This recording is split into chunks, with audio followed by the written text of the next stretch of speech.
Создадена е иновативна методологија за мерење на загаденоста на почвата, а сега останува на државата, институциите, бизнис секторот, земјоделците и граѓанските организации да го применат. Освен тоа, неопходно е создавање на мерни точки кои континуирано ќе го мерат квалитетот на почвите. Ова е заклучено и дадени се препораки на завршната конференција за прекограничниот проект, насловен како идентификација и мониторинг на контаминирани почви со користење на иновативна методологија, кој го спроведува Сдруженијето Амброзија од Пехчево, а во соработка со кластерот за обновливи извори на енергија од Благоевград.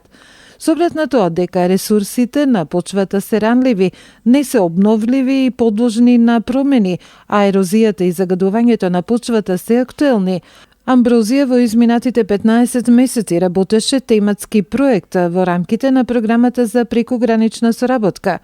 Целта е, како што рече Јасмина Пашалиска-Антоновска, координатор на проектот, да се создаде иновативна методологија за мерење на загаденоста на почвата, како особено важен медиум во животната средина. Во соработка со експертите кои што ни се вклучени, беше посочено дека има некои иновативни методологии кои што се веќе користат и кои што вредат да бидат како пилот тестирани тука на нашиот дел и доколку покажат соодветни валидации, односно соодветна поддршка дека може да бидат применливи во следниот период да бидат како ресурси користени, односно како методи и од страна на надлежните институции, од страна на бизнис секторот, земјоделците, корисниците, секако и од страна на невладините организации. Мерењето во Источна Македонија ќе работеше тим професори предводен од геофизичарот Маријан Дели Петрев, кој пред присутните ги представи наудите од физичките истражувања преку откривање на феромагнетични материјали во почвата.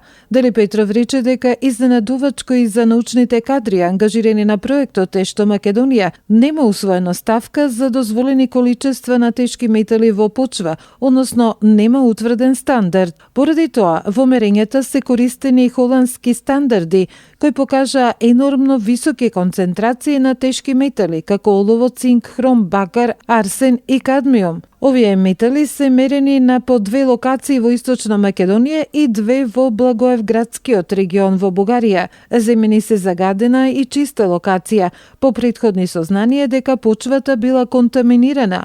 Локација до хидроиловиштето во Пробиштип и втора област е природниот резерват Плоче, со очекување дека е без контаминација.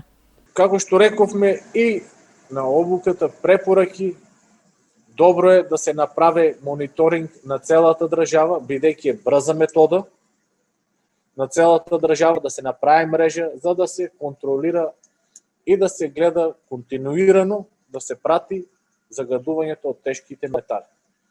Значи методологијата може да се користи не само за почви и за други работи, и за карти, и за се. Значи добро е да имаме една мрежа и мониторинг на целата држава за мерење на тешки метали. Се препорачува формирање на мерни точки на територијата на државата и да се мерат тешки метали, а хемиските мерења да се организираат на секој 5 години. Како ресурси, преку проектот е создаден тим од обучени луѓе за мерења, има инструменти и опрема. Добро е доколку ова методологија со своите резултати влезе во ГИС, географскиот информациски систем, стои во препораките од проектот. Деновиве се очекува излегување на резултатите од хемиската анализа на почвата од 2 локации, која ги работи единствената акредитирана лабораторија во државата, таа на Универзитетот Гоце Делчев во Штип. Подготвени се 2 извештаи за состојбата во 2 мониторирани региони во Македонија и Бугарија, кои ќе се прикачат на веб платформата. Следната активност е алатката да биде споделена со сите заинтересирани, општини, образовни институции и други заинтересирани. Спроведена е и една обука каде покрет геодетски и практично испробана опремата набавена преку проектот. За да се подобри ефикасноста, подготвен е долгорочен план за мониторинг преку соработка со Универзитетот Гоце Делчев, научни и универзитетски центри и зајакнување на граѓанскиот сектор, за долгорочно да се има план за контрола на квалитетот на почвата. Со ова се дава придонес кон Европската директива за стремеж кон постигнување на еколошките стандарди во сите европски земји, кои се насочуваат и кон користење на ниско и еглеродна енергија.